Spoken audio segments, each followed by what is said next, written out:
Kementerian Pertahanan Rusia merilis sebuah video yang memperlihatkan kerja tempur awak MLRS Grad Rusia di posisi musuhnya.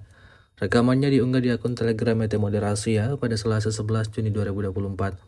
Tepatnya di arah Donetsk Selatan, militer Rusia tidak tanggung-tanggung mengirimkan hujan rudal untuk membasmi benteng peloton angkatan bersenjata Ukraina.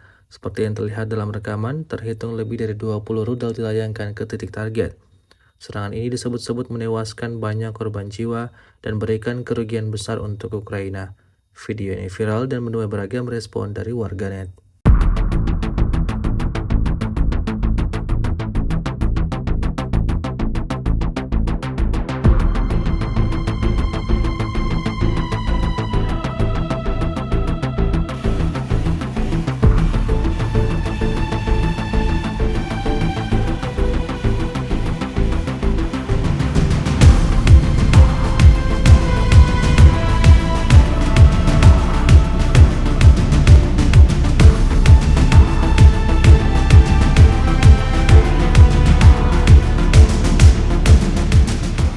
Download Tribun X sekarang, menghadirkan lokal menjadi Indonesia.